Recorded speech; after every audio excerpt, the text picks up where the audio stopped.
Hey guys, CryptoDad here again. Thanks for joining me on a special Tuesday night live stream, live from Michigan, where you can throw out questions and I'll do my best to get them answered.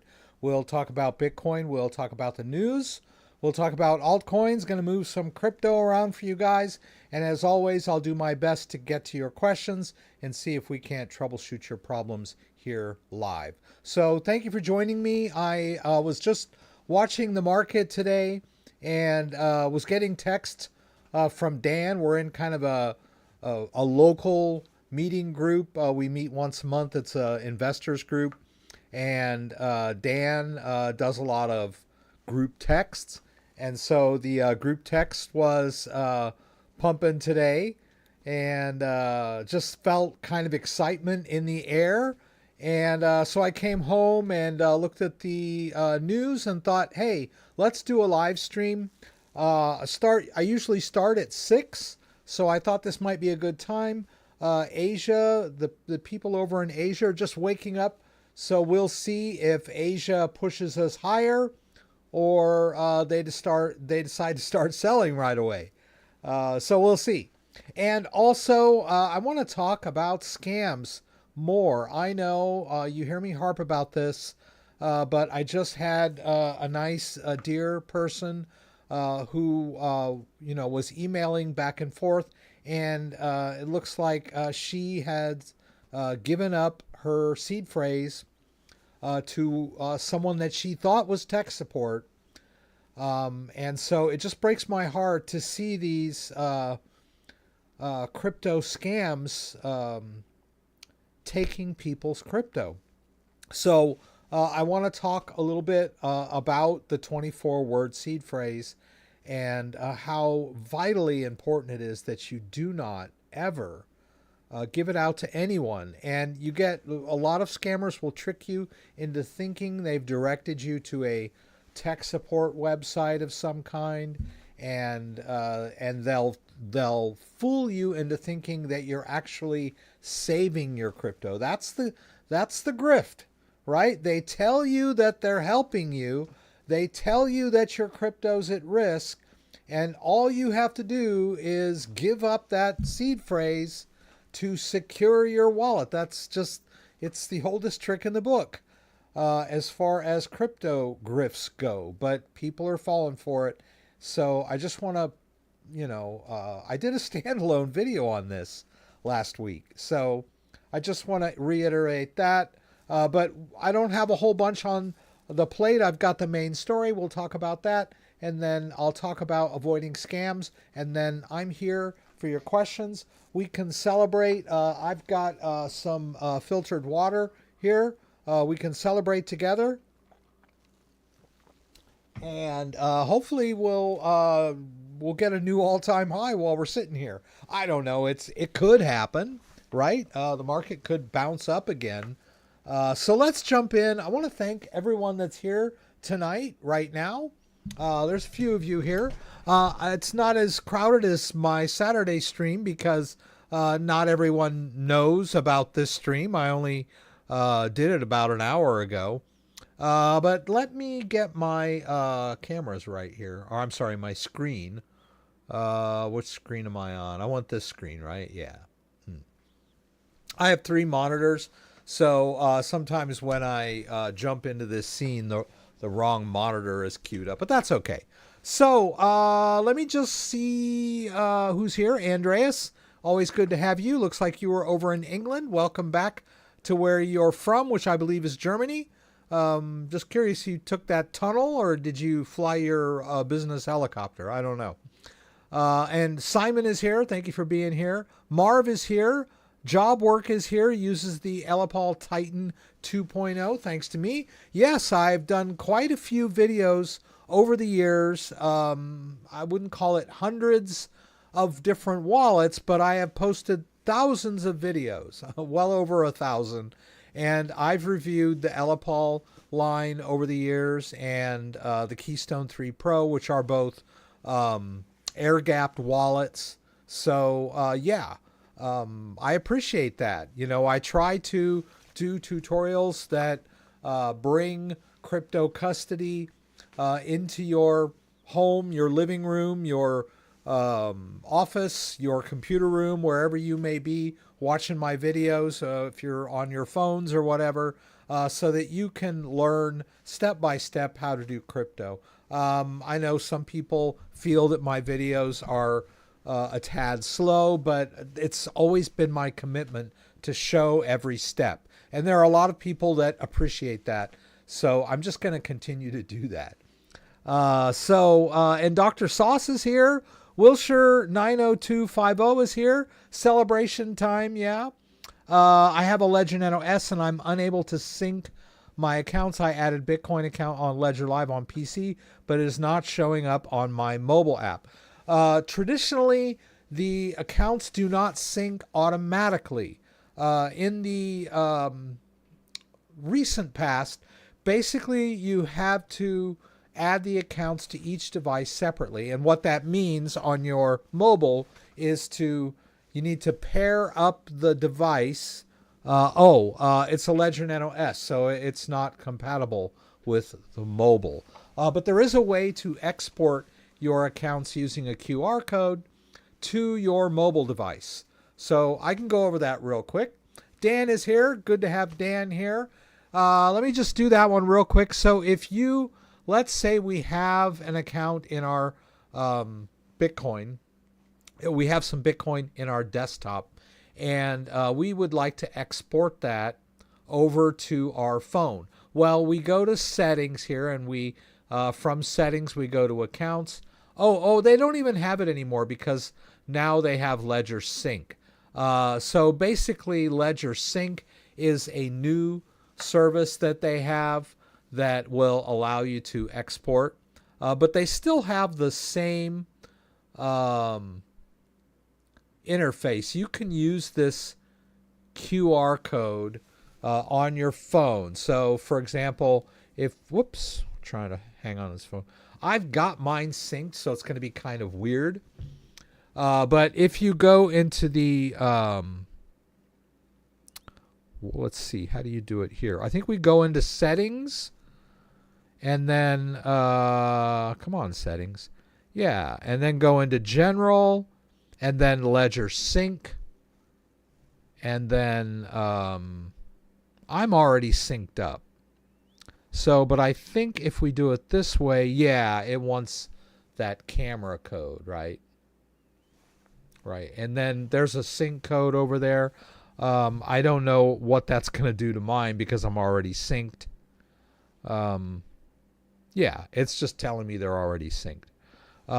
So, yeah, I mean, if you're not synced, then my suggestion would be to make sure you're running the latest version of Ledger Live on your phone and on your desktop, and do the Ledger Sync thing. And it'll sync up the accounts, even on a Ledger Nano S. Because you saw there, I didn't have to pair up my Ledger Nano X or my stacks or anything. I did it through QR code.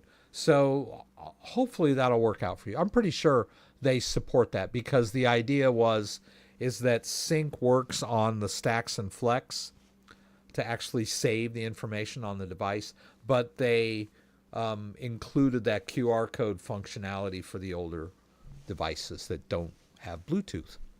But let's jump into the news real quick. I don't have a lot of news for you, but this is the story. Bitcoin topped 73.5K. That was today, man. We're at 72,299 right now. But this is what happened today. The largest crypto has extended its year to gain to nearly 75% and has more than doubled from year ago levels. Bitcoin on Tuesday pushed as high as 73,500, only about $300 below its all-time high set more than 7 months ago. The world's largest crypto is now up nearly 75% year to date. That is, I mean, think about that. You know, back in the 70s and the 80s, and the guys that are trading stocks, that was unheard of. I mean, they were like, a normal stockbroker would be jumping for joy if, the stock he sold his client went up 10% or 20%. I mean, that was like crazy. But here we've got a year to date 75% gain. Now I will, of course, Bitcoin is volatile. It goes up and down. So, but yeah, I mean, just think about where it's at from 2017. If we go from May of 2017 to today, I can't even calculate. I mean, Bitcoin was like around, 10,000 at that time. So crazy long-term growth, but high volatility. Yes, yes, yes. Let's see. Here's our why it's up. So the roaring success of spot ETFs, exchange-traded funds, where you can buy Bitcoin indirectly. New monetary easing cycles across major economies. So the Fed started raising rates a couple months back. And so that's helping risk assets across the board. And this one, rising victory odds for crypto-friendly presidential candidate Donald Trump are among the positive catalysts. Now, this is what I don't understand. If I was the Democrats, I would take advantage, or I would even the odds. I'm like, hey, Trump is pro-crypto, and there's a pro-crypto constituency out there. We should be pro-crypto to cancel out that, right? Wouldn't that make sense? I mean, if you were a politician, wouldn't it just be wise to just sort of water down that crypto advantage Trump has by simply being more pro-crypto? Apparently they can't do that. I don't get it. So whatever, right? So Trump is pro-crypto and the Democrats are not, or Kamala. She's young. You'd think she would know stuff about crypto. I mean, more than Biden would know about crypto. But hey, let's not get into too much politics, right? So that's our thing. We're very close to an all-time high. We might hit it during the stream. We might not. So we'll just keep an eye on the market. I'm sure Dan will let us know. In the meantime, I did want to once again bring up this Reddit post about a ledger scam where people are receiving emails directly from Ledger because a scammer has initiated a support ticket using their email. I don't know how this works, but I mean, I guess if a scammer knows your email address, they can spoof it and send, generate a tech response from Ledger. Well, nothing comes of this tech response except the fact that the end user, the victim, gets an official response from Ledger, and then now that's the hook, right? They've been hooked into thinking that Ledger is trying to contact me for some reason, right? And then the scammer calls on the phone, convinces them they're from Ledger, and usually has them log in to some sort of website and type in their 24-word seed phrase. I have these linked down below in our description tonight. So just go down to the bottom, close to the bottom. We've got the news story and then these scam links so that you can protect yourself from these scams. Please, please, I'm begging you, never type in your seed phrase anywhere. The only time you want to put in your seed phrase is when you're doing a restore on your device. And that requires buttons usually. Now the Stacks and the Flex have keypads now.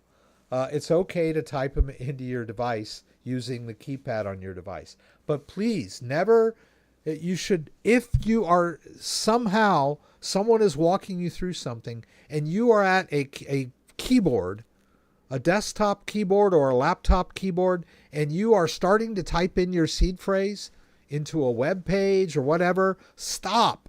Think about it. You should not be doing this for any reason. Please. I'm just begging you. Too many good, honest, hardworking people that I know personally have lost crypto to these kinds of scams. It breaks my heart. So please do not enter your seed phrase into anything, into a chat window, into a web page. I mean, it's bad enough that, if you're restoring a MetaMask wallet or whatever, and you're using your MetaMask seed phrase, then yeah, you would be using your keyboard for that.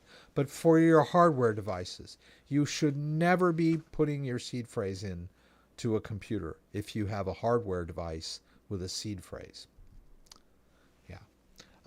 Okay, so everybody's here. I don't mean to put a damper on the occasion, so let's celebrate. It's good to have you guys here. I just want to kick back and answer as many questions as I can tonight. And what a difference a few days makes. The last stream we did, where am I? I'm over here. Yeah.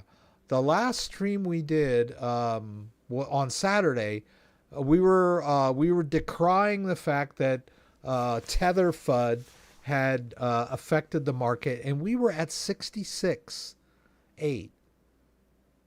On Saturday, and here we are testing all-time highs again. Just a few days. It's really incredible. Yeah. Okay, so Ledger, good place to stake my... Is Stratter on Ledger a good place to stake my ETH? It's as good as any. I'm not a huge fan, personally, of using Ledger Live for staking. There, I said it. I love Ledger. I love Ledger Live. I tend to use it more as a wallet. There are more direct ways of staking Ethereum. Of course, to do real Ethereum staking, native staking, you need to have 32 Ethereum. But if you don't have 32 Ethereum, there are other types of services like Lido, which you can do within Ledger Live. And then the one you were asking me about, Stratham. Let me see what we're dealing with here. Yeah, they've got several of them. And to be honest with you, I really couldn't tell you which one is best out of these. Although I would say that if you are using your hardware device to secure your Ethereum while you're doing your staking, you're already, ahead of the game, right? But it's a good bet. And I know for a fact, Lido, all of these services have their own websites where you can go to their websites directly and do this, as opposed to within Ledger Live. Ledger Live, within Ledger Live, you might have an advantage of being able to use clear signing. I'm not sure about that. But my experience with people complaining about it over the years is that the Ledger Live interface can be a bit wonky and sometimes broken, and better to do your staking directly, but it requires a little more expertise. So I don't think you can really go wrong staking your Ethereum using any of these within Ledger Live. But if you're a little more savvy, I would say maybe just do it directly for a little more power and control over what you're doing. Like I'm sure you could go to Stater Labs. I'm sure they have their own platform for doing staking, right? You can just do it right on their website. Yeah. So they're going to want you to connect a wallet, make sure you're on the official site, all that good stuff. But I'm sure you can connect your, Ledger wallet and do it this way too. Or you can do it within Ledger Live. It's up to you. But I have no experience with Stater, so I can't give you one is better than the other. Let's see. Celebration time. Hi from Seattle. Brian White, Dr. Sauce, Richie Hustles, longtime viewer. Good to have you, Richie. Good to have you. How do you feel about Exodus versus Ledger? Security and ease of use. Well, Exodus is a desktop-based wallet, So if you're not using your Ledger device, then it suffers from the fact that it's a hot wallet. It's a desktop-based wallet. You can use Ledger with Exodus. Exodus now supports connecting your Ledger device, but it doesn't allow you to manage all of the cryptos that Exodus supports.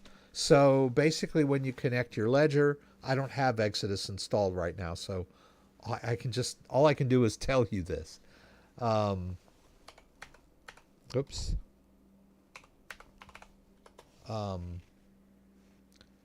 Because I don't have the wallet installed right now. But you can connect your Ledger device, and it basically creates a kind of a separate space within Exodus where you can manage crypto and the private key is stored on your device. But there are also other cryptos that Exodus supports that you cannot use with the Ledger device. And so it makes it somewhat confusing. But it just depends on what crypto you're trying to manage, right? Exodus is a pretty decent wallet. It's been around a while. The interface is easy to use. But like I said, if we're just comparing the Exodus desktop-based wallet to using a Ledger with Ledger Live, hands down, Ledger is way more secure. That's all I can say about that. What are the risks of staking Solana on Ledger Live? That's another one. I just got done talking about staking Ethereum on Ledger Live. You can also stake Solana on Ledger Live, but you can also stake Solana directly in a couple of other places too. And the reason I hate to bash Ledger Live in this fashion, but the problem that we have is that the Solana developers are working on their Solana token and making it better and improving it. And every time they make changes, they need to also update the Ledger app that lives on your device. I'm talking about, if you have the Solana app on your device. That's why you have app updates, right? So a lot of times when something changes on the Solana blockchain, the Ledger Live functionality gets broken. And sometimes it takes a while for it to get fixed. Now, this really isn't Ledger's fault. This is, app developers' faults. And these are the people that keep Solana up to date. And whoever is in charge of the Solana Ledger app over at Solana. I just find it more direct to maybe stake in other places. There are whoops. So in answer to your question, and short, simple answer to your question about staking Solana in Ledger, it's perfectly safe, but it does have its glitches. And when there are glitches in the Ledger Live staking interface, you are temporarily cut off from your access to your staking. But if you are in the middle of a staking, a time segment that you want to stake, your Solana is not going to unstake or anything weird like that. If it's being staked, it will continue to stay staked even if there's glitches. But perhaps you've decided that you want to unstake and Ledger Live staking functionality is glitched. There are other places where you can stake that are a little more direct. But I don't know where they are exactly. No, I don't. Not exactly. Okay, become a validator. Yeah, I don't see it here. I know it's got to be around here somewhere. Community, yeah. Well, and I know that you can stake directly within Solflare. I don't mean to be bashing Ledger Live. You asked me a question. I'm giving you my honest opinion. Ledger Live has been known to be flaky when it comes to staking in the past. Maybe it's better now. I don't know. I don't know what's going on here and why this isn't coming up. Let's see. What are the risks? Okay, we got that. Bitcoin is hope. Yay. I can reset my Ledger Nano X and do the setup again and get a new seed phrase, or do I need to keep my seed phrase from when I set up the first time? Ray71, that just depends if you have crypto in your first configuration. If you've got crypto on in your wallet, then you want to restore to your original seed phrase. At least until you can move that crypto somewhere safe. Let's see. You can reset your ledger anytime by entering the PIN incorrectly 3 times. If your intention is to reset it and start over with a brand new seed phrase, then yes, you can do that. But if you already have crypto in the current configuration, you need to get it out of there, right? So the scenario comes up quite often that people will accidentally reveal their seed phrase or just think that they've done something wonky, right? Maybe they have, maybe they haven't. But in their minds, the crypto is no longer, they don't trust the configuration anymore. Or we could say they don't trust that seed phrase anymore. They think maybe somebody saw it, or they think they did something weird when they were online, when they were claiming an NFT, or something just wonky happened, and so they're freaked out, bordering on paranoia, whatever. But yeah, if you feel weird about your configuration and you want to set it, reset your device, you can do that. Yeah. All you got to do is enter the PIN incorrectly 3 times, and then the device will reset. After it does its little reboot, it'll be like you just bought it. And then just go through the setup. It'll say setup is new, and it will give you a new seed phrase. You'll write that down. And then you'll have a fresh configuration, and you can store crypto on there. You probably want to wipe your Ledger Live too. But like I said, if you have crypto in your original configuration that you, for whatever reason, you think is sketchy, you need to move that crypto somewhere first before you reset your device, because once you reset your device, you will not have access to those original accounts. Like when you might reconnect a Ledger Live with your new configuration, and none of your accounts will work anymore. Every time you try to, move crypto, it'll tell you, oops, something went wrong. All right. That way, as far as Ledger Live is concerned, that new configuration on your old device is a different device as far as Ledger Live is concerned. It's not the same device anymore, logically. It has a new master seed phrase. So all of your accounts in Ledger Live will be inaccessible. So yeah, empty your accounts, reset your device, you can delete the old accounts. You can delete your accounts, right? You just remove them from the portfolio and then connect the new device and start adding the empty accounts. I know it's complicated. I'm not sure what your situation is, Ray71, but the short answer is yes, you can reset your device with a new seed phrase. What happens if a stake pool is not operating anymore? Can I still receive my staking rewards? I'm in an inoperative Cardano stake pool. I would assume that if the stake pool is inoperative, that there would be some kind of mechanism to stop staking there. I don't know why you would want to continue to stake if the pool is not working anymore. You need to stop staking in that pool and find a new one that's operational. Because no, you're not just going to magically receive your staking rewards if the pool that you're in is no longer working anymore. I would assume that you can reclaim those tokens. I've never had that happen to me before, but I'm sure there's a way to just go in there and say unstake.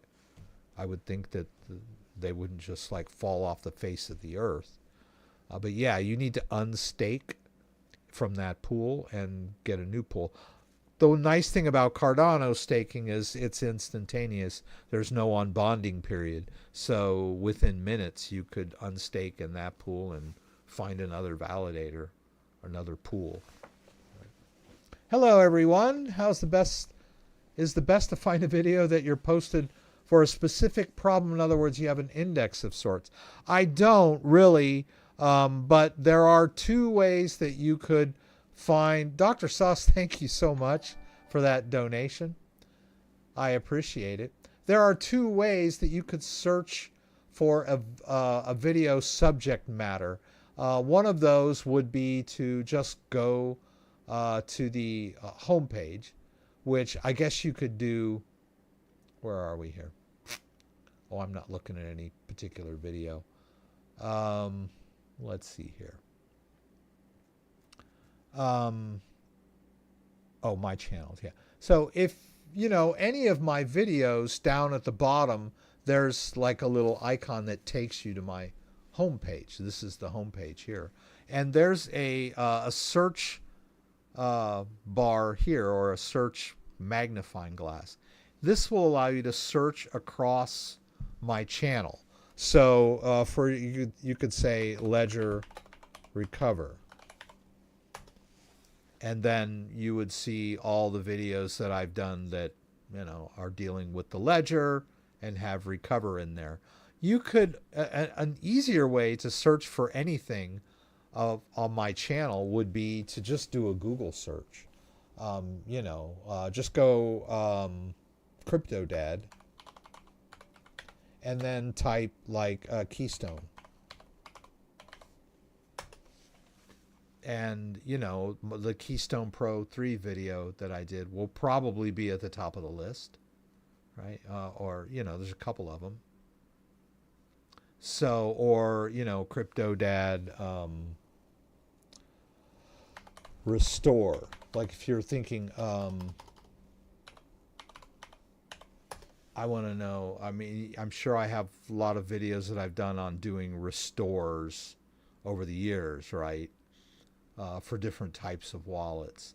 So a Google search with the first term being CryptoDad and the second term being your subject of interest would probably give you pretty decent results, And then if this is not the video that you're after, you could click here and then go and search directly on the channel. Or you can shoot me an email. My email is at the bottom of the description. So most of my recent videos have this contact information at the bottom of the description. So if you've searched, you can't find what you're looking for, shoot me an email at thecryptodad@gmail.com and just kind of put it out there what you're trying to figure out or what it is you're after. And I will, if I have a video that I've done, I'll find it for you and send you a link. I do that a lot. I get a lot of questions in my comments and in my emails where they'll ask me if I've done a video on a certain subject or a certain wallet, and I'll just send them the link. So yeah, if you want to shoot me an email and say, here's what I'm hoping you've done a video on this, I'll shoot you the link. Let's see. I did Sol staking through Ledger Live. Everything went well. Well, I'm glad to hear that. Yeah. I get a lot. I don't hear the people that are happy that much. You know what I mean? I mostly hear the people that are upset. So that's why I tend to be more negative, because I hear the complaints. But yeah, if you were doing your staking in Ledger Live and everything went great, I'm glad. Like I said, I don't think there's really any problem with it. In general, it's just I've heard complaints of it being broken at times. This was mostly a couple years back with like Polkadot, and when they first started supporting Cardano, there were a lot of like glitchy things going on. But I think maybe it's been a couple years now. Maybe the Cardano is a little more streamlined now, right? I did want to just touch, just to reiterate, I've got this Reddit post here of the Ledger scam where, people are trying to impersonate Ledger support. Don't believe them. You'll never be asked to enter your seed phrase. And then also, all these articles are linked in the description of the live stream right now. Just scroll down. This where they talk about what's going on with this particular scam, and they come up with new ones all the time. But this article is really good, where it just gives you a checklist of things not to do.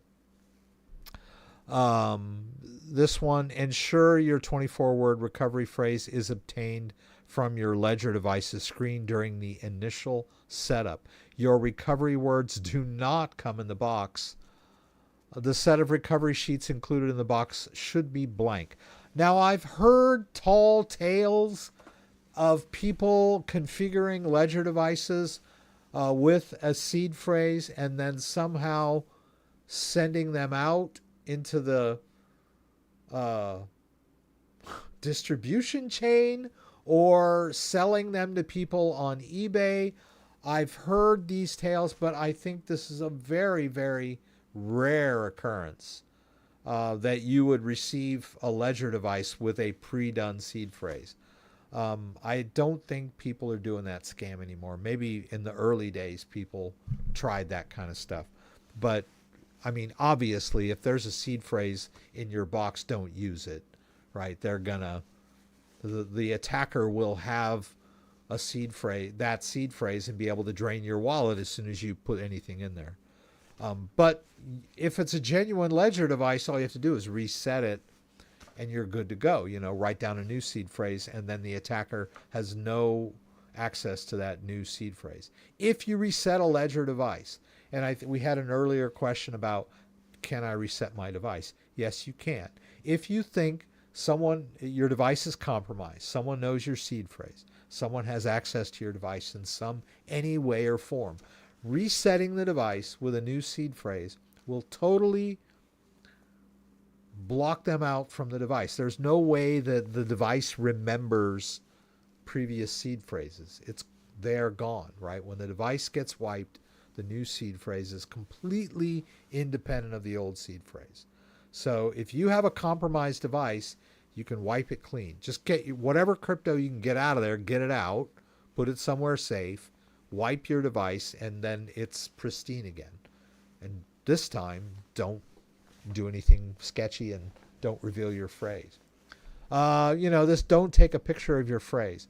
Now, I've heard this a lot, and the risk here is if I take a picture of my seed phrase with my phone, it is quite possible that someone could hack into my iCloud account and go through my photos. And if they find a photo of a seed phrase, then they will be able to access the wallet. All of the pictures you take with your phone are saved in iCloud by default.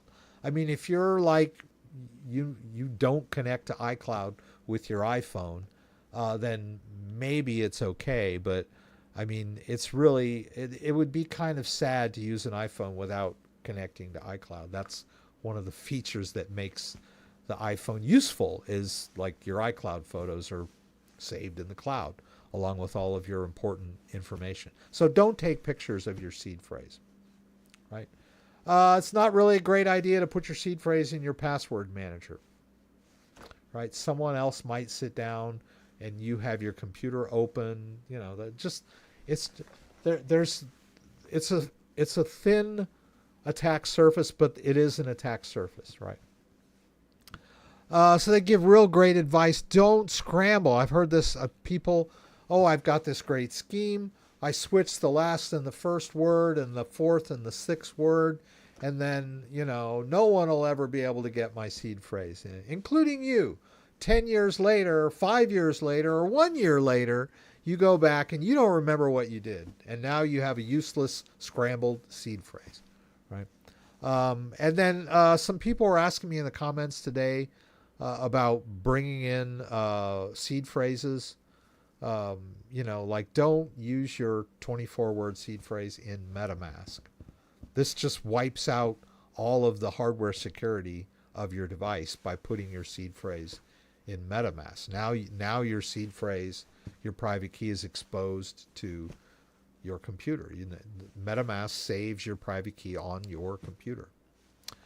Soulflare is a great wallet. Did it ever come back up again? It's like, what was I was trying to get it to. I don't know why it's not popping up for me right now. Oh, there it is. Yeah, so you can stake in Soulflare, and they pay a pretty good return. But I know there's other ways to stake Sol. There are lots of websites where you can stake Sol besides Ledger Live. But if you staked Sol in Ledger Live, like I said, you're not going to lose anything. It could just get glitchy sometimes. Jonathan, just a fun question. Where do you think the price of Bitcoin will be in 10 years' time? Greetings from Malta. Wow, Malta. That's a cool place. Always wonder what it'd be like to live in Malta. It's just like an island in the middle of the Mediterranean, right? I have no idea where the price of Bitcoin would be in 10 years. Personally, my dream is that it won't really matter what Bitcoin is worth in dollars in 10 years, right? We will be way beyond dollars, right? The fiat currency Ponzi scheme scam will be over, and only real assets will have any value. And one of those will be Bitcoin. And you won't ask, how much is my Bitcoin worth in dollars? You'll be asking questions like, how many Satoshis is that cup of coffee, right? Or, how many Bitcoins for that Lamborghini? I want to buy a house. I got some Bitcoin. What's the price of Bitcoin for that house? That's the world I'm looking forward to. Right? In 10 years, gosh, who even knows if the US dollar will be around anymore? Will it matter?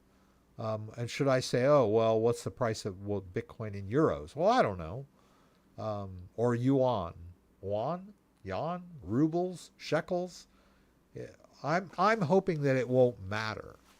You'll just be asking how much Bitcoin do you want for that? Right? That'll be the good thing, right? But that's an interesting question. Could you speak about your personal crypto exit strategy for 2025? Dan is a good person to consult about that.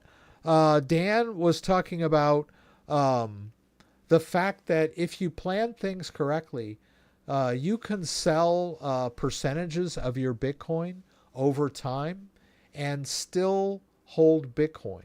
And as you're doing it, you're gaining profit on your original investment if you're thinking of it in terms of dollars. So let's just say you bought a Bitcoin for $10,000 in 2018 or 19. And then you could sell like 0.1 of that Bitcoin when Bitcoin is at 100,000, and you've just basically recouped your money if my math is correct, right? And then as Bitcoin goes up over time, you can sell another piece of it. And I think that's a pretty decent strategy. I tend to take a little profit when the crypto market is on a tear. But you have to be real careful trying to time those sales, right?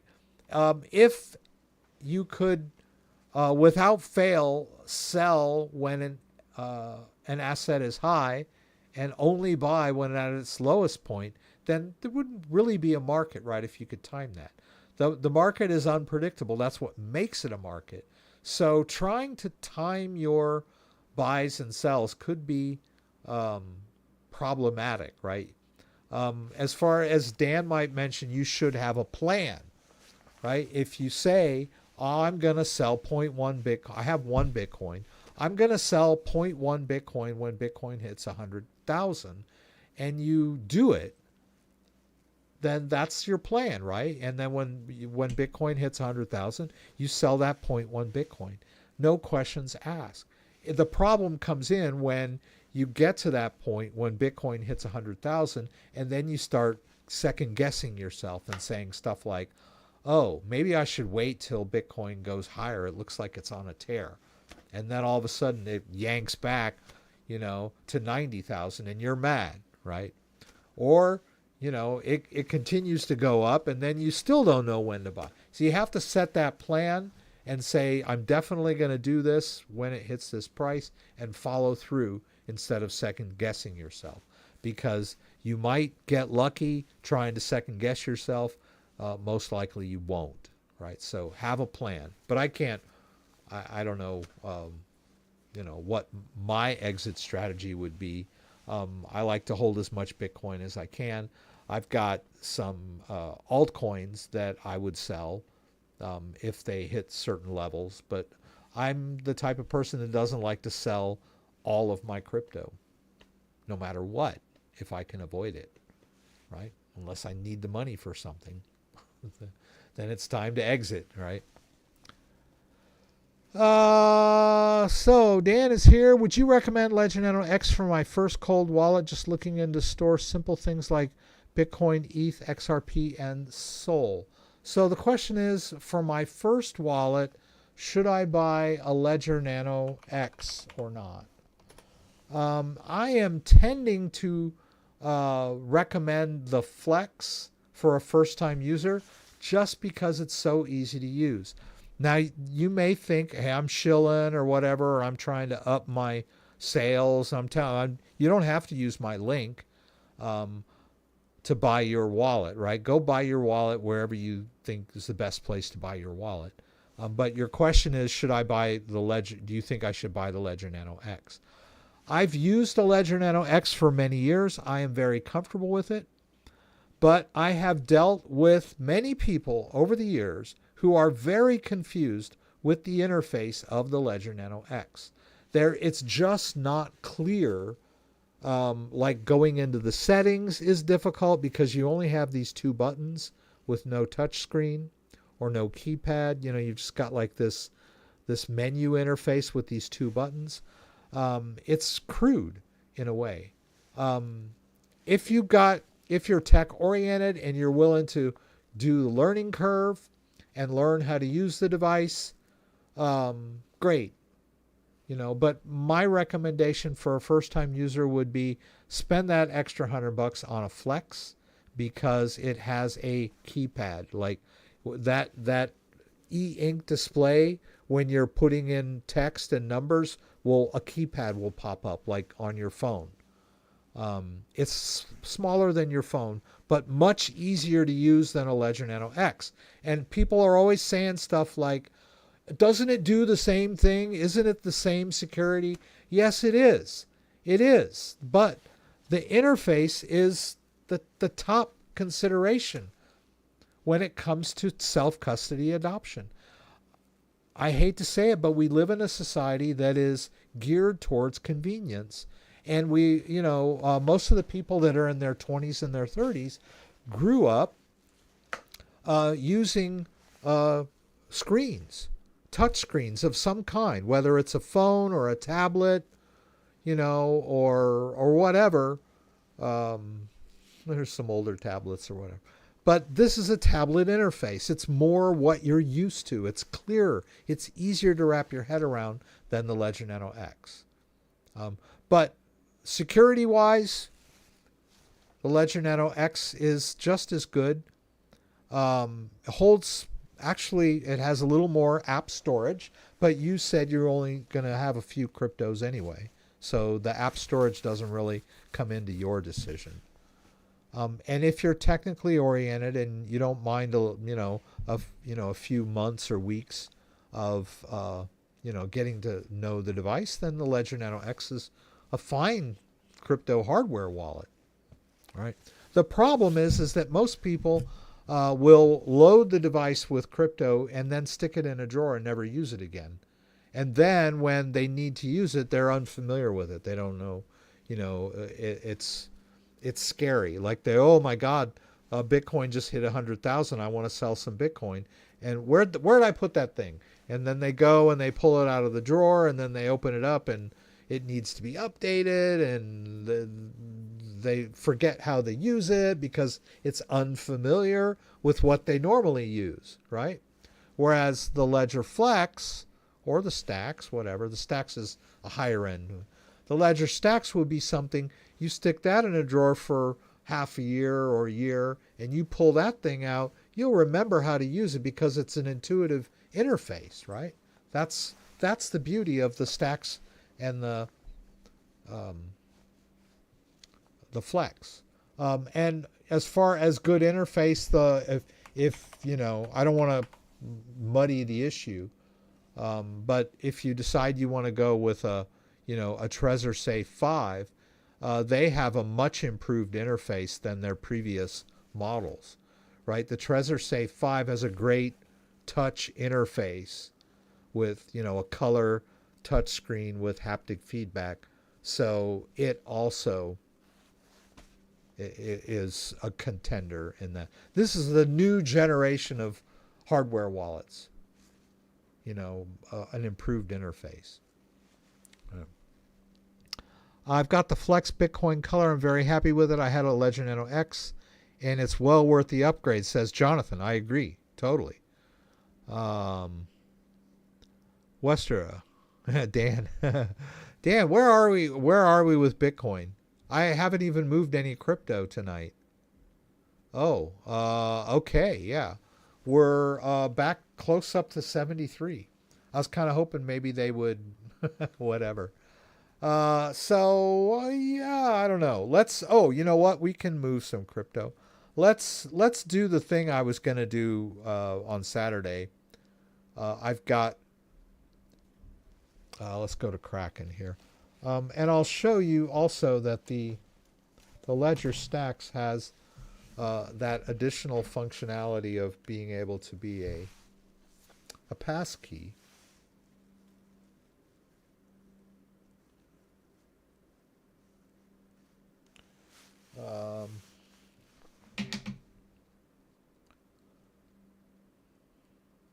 So yeah, I've got my Ledger Stacks over here, and it's got the security key app. So you can go into the security key app, and then this thing will work as a passkey. So if I wanted to log into my Kraken account,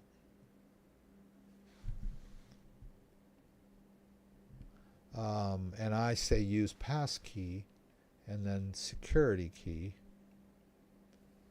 If you look over here, you'll see my Stacks device is asking me to authorize, right? I accidentally hit cancel, I guess. But yeah, I mean, I can use this to log into Kraken. It's pretty nice. It would be cool if this was seamless. It worked across all accounts and devices, but this particular, the Stacks doesn't work with my Coinbase account for some reason. Coinbase rejects it, says it's not compatible.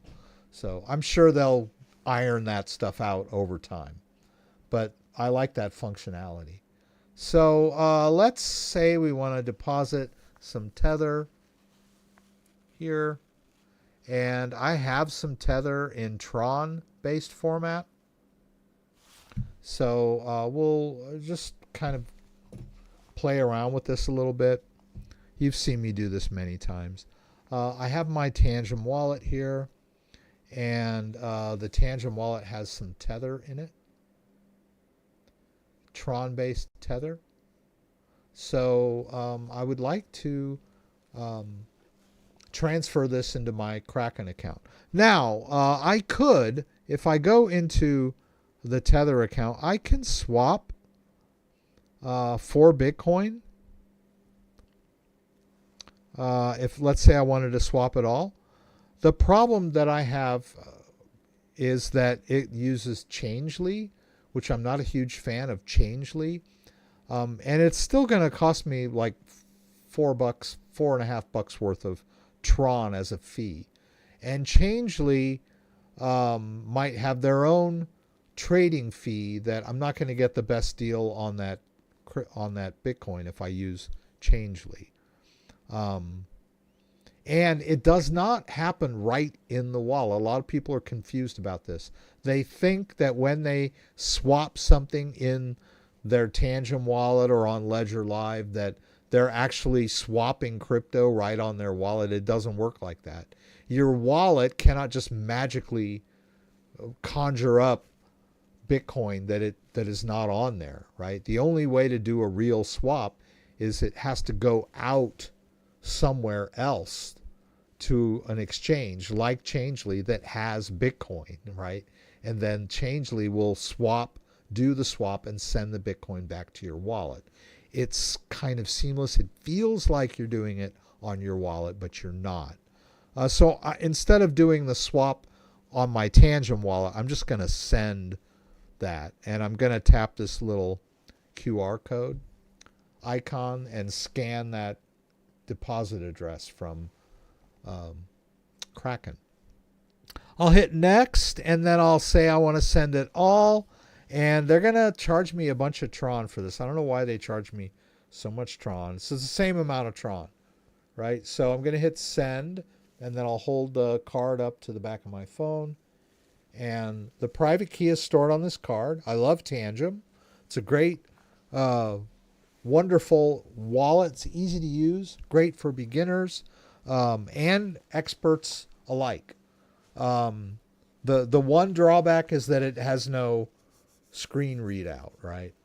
But it has its own security protocols, right? The private key never really leaves the device, but the one security drawback for like hardcore people is there's no screen readout that you can use to verify what you're about to do.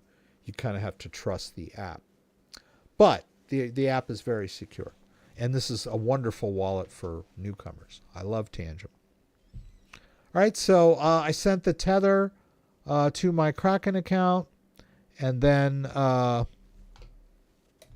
after that, we'll swap it in Kraken a little bit. Usually it doesn't take too long. If we hit portfolio, yeah, it might take a couple of minutes. Yeah, and this DJ, who says this? Average Joe is talking about the swaps taking a while in Tangem. Yeah, it's because you're sending if I were going to do that swap, my Tether would go to Changely, and then it would have to swap on Changely's servers. And then after the swap, they would have to send it back to me.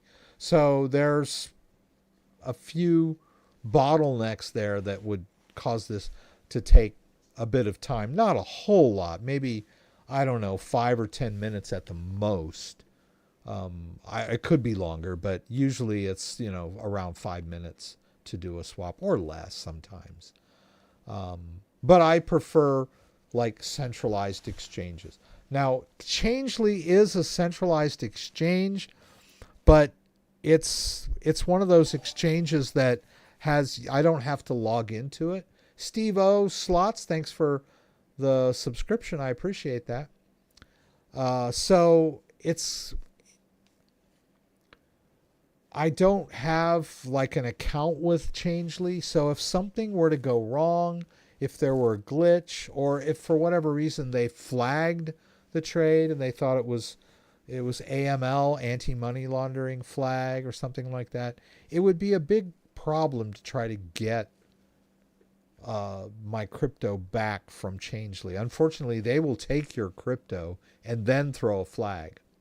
Whereas Kraken, my name is on this account. So I have a personal relationship with Kraken. And if something happens, I can contact them as one of their authorized users and get it resolved. So let's see here. I've got a very nice donation that came in through Super Chat. Is it possible to import my seed phrase from my Ledger Nano X to Tangem using the one ring and the 2 backup cards, or I have to order new ring with 2 backup cards. You can do a restore when you're setting up a Tangem device, including the ring. So if you have a brand new Tangem ring and you want to do a restore, you can do that. And that would import your seed phrase from your Ledger device into the Tangem ring wallet. And so now you'd have mirror backups, right? Your Ledger device and your Tangem ring would have the same master private key. The only drawbacks to that, now there are a couple. One is that the way the Tangem wallet processes the derivation path for your seed phrase might be slightly different than the way that Ledger does. And so, for example, if you have more than one Ethereum account, it might not come up. Like, let's say you have 2 different Ethereum accounts on your Ledger device in Ledger Live. If you import that seed phrase into your Tangem ring will only see one of those Ethereum accounts. The Tangem wallets only let you manage one account of each crypto. It's just how they work. They try to keep things simple. And there might be other anomalies that could be an issue for you, right? You would still have access to them on your Ledger. And another problem is that if you're talking about a huge amount of crypto that you're storing on your Ledger, do you really want it on a ring that you're carrying around with you at all times? I'll give it credit. It is a very subtle piece of jewelry. It doesn't look like a crypto wallet, but there might be someone out there that knows what it is, or you've compromised your privacy in a way, talking to somebody, or somebody knows you have crypto and they know you've got this ring. You might get mugged for your crypto if you're out and about with this thing. So I wouldn't want to move my motherlode seed phrase onto my Tangem ring. And the other thing is, it's really not best practice to bring in other seed phrases from other hardware wallets. It's better to just start new with the Tangem and maybe just transfer from your Ledger device rather than importing your entire seed phrase into your Tangem wallet. There's just so many weird and kind of wonky things that could happen when trying to do that. It's just not best practice, right? The better thing to do would be to just set up your Tangem ring empty, brand new, without the seed phrase. I don't recommend using a seed phrase with Tangem. The Tangem system is such that it is designed to not reveal the seed phrase to you. That's one of its features, right? You never see the seed phrase. You don't have to write it down. You're not in danger of revealing it, right? But you have to rely on the ring and the 2 cards. If you lose all 3, that's it. You're done. Your crypto's gone. But we're all adults here. I think we can handle that. Like, don't lose it, right? I've had my wedding ring since the day I got married. I haven't managed to lose that. So I think I can keep track of, 3 cards, 2 cards and a ring. But that would be how I would use the Tangem, right? Without a seed phrase. And then if you want to throw some crypto on there for day-to-day stuff, just transfer it from your Ledger device. But yeah, I mean, bringing your entire Ledger seed phrase into your Tangem is not best practice, right? Especially if you've got more than several grand worth of crypto. If you're managing 10 Bitcoin in your Ledger device, please do not bring it into this. I mean, you can use Tangem for long-term major storage, but that's for stuff you keep at home in your safe or hidden or whatever. The Tangem ring is something I can carry around with me. And if I get mugged for a couple of grand worth of crypto, life goes on, right? Better my crypto than my life. But don't be running around with like your uh, generational wealth on this ring around your finger. It's not really advisable. But great question. You can do it. You can import seed phrases into the ring, right? As you're going through the ring setup, when it says create wallet, there's a little thing under there that says other options. And when you click other options, it gives you the option of either using a seed phrase to set it up as empty or restoring from an existing seed phrase. But if you're going to do that, my recommendation is to restore from an existing seed phrase from a Tangem wallet rather than from some other hardware manufacturer. Well, that was a long, convoluted thing, right? Let's see, what do we got here? We got anything? Did it show up yet? Okay, so there it is. All right, so we got our tether. So let's convert it. Now, yeah, we might be, losing some fees here anyway. 50-cent fee right there. But we did have to pay that Tron fee just to get it here, right? But I don't know what the fee for the swap would have been on Changely. It might have been more, right? So I pretty much had to pay the same fee to do the transfer. But my exchange rate might be different too. So there's so many factors that come into this. But I prefer to do things on a centralized exchange where I have an account. Right, so there we've swapped our tether for Bitcoin. Now we have Bitcoin, and let's move this into our ledger device just for the heck of it. I'll give it to my son, right? So this is the Bitcoin Orange. This is my son's device. I could have sent it into the Bitcoin Flex, but we'll put it in the Bitcoin Orange. Just need to put in the PIN.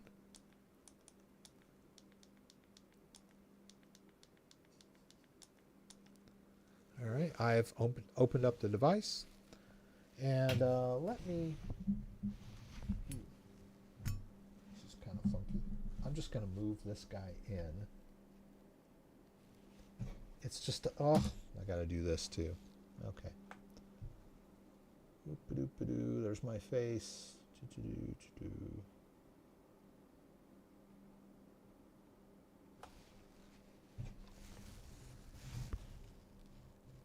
Okay. All right. So just so you can see what I'm doing on the device. So I'm going to receive some Bitcoin. And I'm going to do the hardware check on my device. So it tells me to open the Bitcoin app. Whoops. Click both buttons for that. See, most people don't. What do? Do I click one button, two buttons, three buttons? I don't know. It's just not as intuitive to use a Legend NOx. I've been doing it for years, so I'm familiar with it. All right, Bitcoin is ready. It's going to do the hardware check. It's going to show me the address on my device, right? And then I confirm that it's the same one here. I'm going to copy that into my clipboard, right? And make sure you copy it into your clipboard before you approve it, because it goes away. And whoops, what did I do? Okay. And so now we've got the address in our clipboard. Let's go over to Kraken. Let's do a withdraw of our Bitcoin and on the Bitcoin network. And I don't think I've used this one before. Let me check. I do not think I have. So I need to add this to my list of approved addresses. So I'll choose manage address. I'll add the new address. This is Alex's.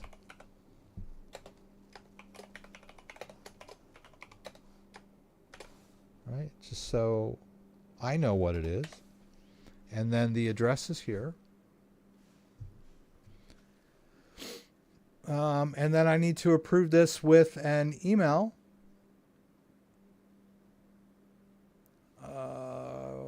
Okay. Here it is. Alrighty. Alrighty. Now I can go back here. And the address should be here, right? There's the address. Now we can send it. I'll send it all. And what are they going to charge me for this withdrawal? It's not free. So, yeah, there are fees when we move things around on the Bitcoin network. Whoops. Oh, it's right here. It's $1.45. Okay. Price we pay. Withdraw. There we go.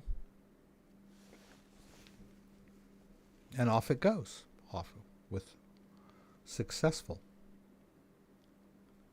So, you know, back in 2016, I was playing around with Bitcoin quite a bit back then, and it was really cheap and fast and easy to use, and the fees were so low that they were almost, you didn't even have to think about them because they were so low. But things have changed now. Bitcoin has evolved. They're thinking of ways to, there's a term for it. Let's just say make it better, right? Evolve in some way. There's a more direct term for it. But yeah, there's a lot more activity on Bitcoin now. It's a lot more complicated. There's a lot more blockchain activity. So fees are higher than they were. The promise back in 2016 was that, you know, you could use Bitcoin for micropayments, like, you know, for less than you could buy things that were less than a penny. Like, there are things out there that you would like want and that people could charge for that would make sense to charge less than a penny for, like views, you know, blogs, that kind of stuff, micro payments. But I don't think Bitcoin really hasn't lived up to the promise of being able to do micro payments. But it was a good investment, and it is still decentralized and, you know, not part of the fiat Ponzi scheme that we're all, you know, we're all, you know, a lot. I'm going to end the stream here in a few minutes, but a lot of the problems that we deal with in our lives right now are due to the fact that we are basically being ruled by a fiat money system. We are debt slaves in many ways because the people at the top can print money out of nowhere and charge us interest for using it. So it's an unfair system. And most people just look at it as, well, that's just the way things are. But it shouldn't have to be like that. Now, Bitcoin has its flaws. Like I said, fees are high and that sort of thing. But it is decentralized. It is not controlled at the top. And it's verifiable, right? It's mathematical. It's transparent. So it is such an improvement over the existing system that we live under. It's like this giant weight that we're all carrying. This fiat money system is a giant weight that we are all carrying around with us, that we don't realize it. Now, you'll hear this also. Inflation is a hidden tax. Basically, when a government needs money, there are lots of ways to get it, but the main ones are they can tax their citizens to raise money. Well, that makes them unpopular. So what they do is they print more money to fund wars or whatever it is, and it causes inflation. And so the average citizen ends up paying more for his day-to-day stuff, like your groceries and your gas. And that's a hidden tax because it's really due to the government. It's not our fault that we have inflation, right? It's not because we're all greedy, right? It's happening because they're printing money out of thin air at the top. So that's me. Okay, there. The Bitcoin just came in. that we withdrew from Kraken. Lost a little bit in translation, but it's the important thing is that 0.0006487 Bitcoin is now in my son's wallet, and it'll be there for him when he needs it down the road. Who knows, right? He's only 11 now. So yeah, that's the promise of Bitcoin. But anyway, thank you guys for hanging with me. Let's see, did we break our all-time high while I was streaming?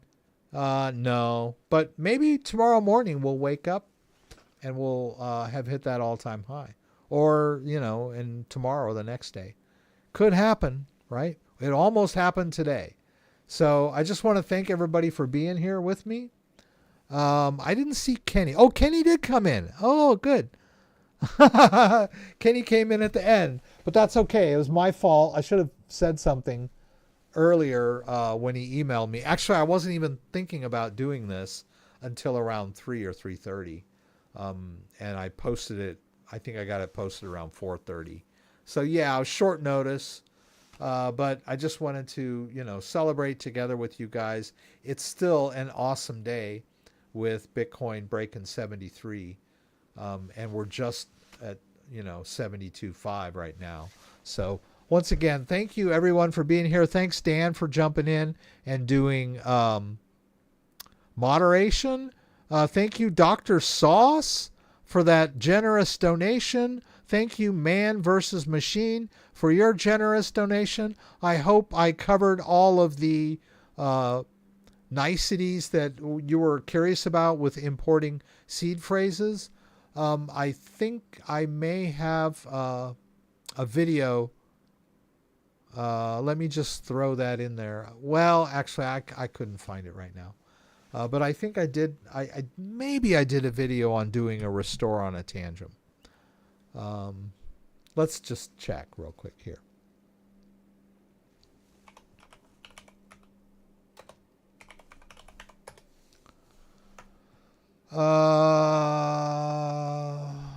Tangem Vivid Wallet, mastering new phrase, how to move Bitcoin from one hardware to Tangem. I don't think I ever did a video on importing a seed phrase onto a Tangem wallet with a Ledger seed phrase. Like I said, it's not really best practice. Anyway, thank you guys for being here. Thank you everyone that asked questions. You kept me busy. Had lots of great questions tonight. I thank everybody that asked questions. I hope I answered your questions to your satisfaction.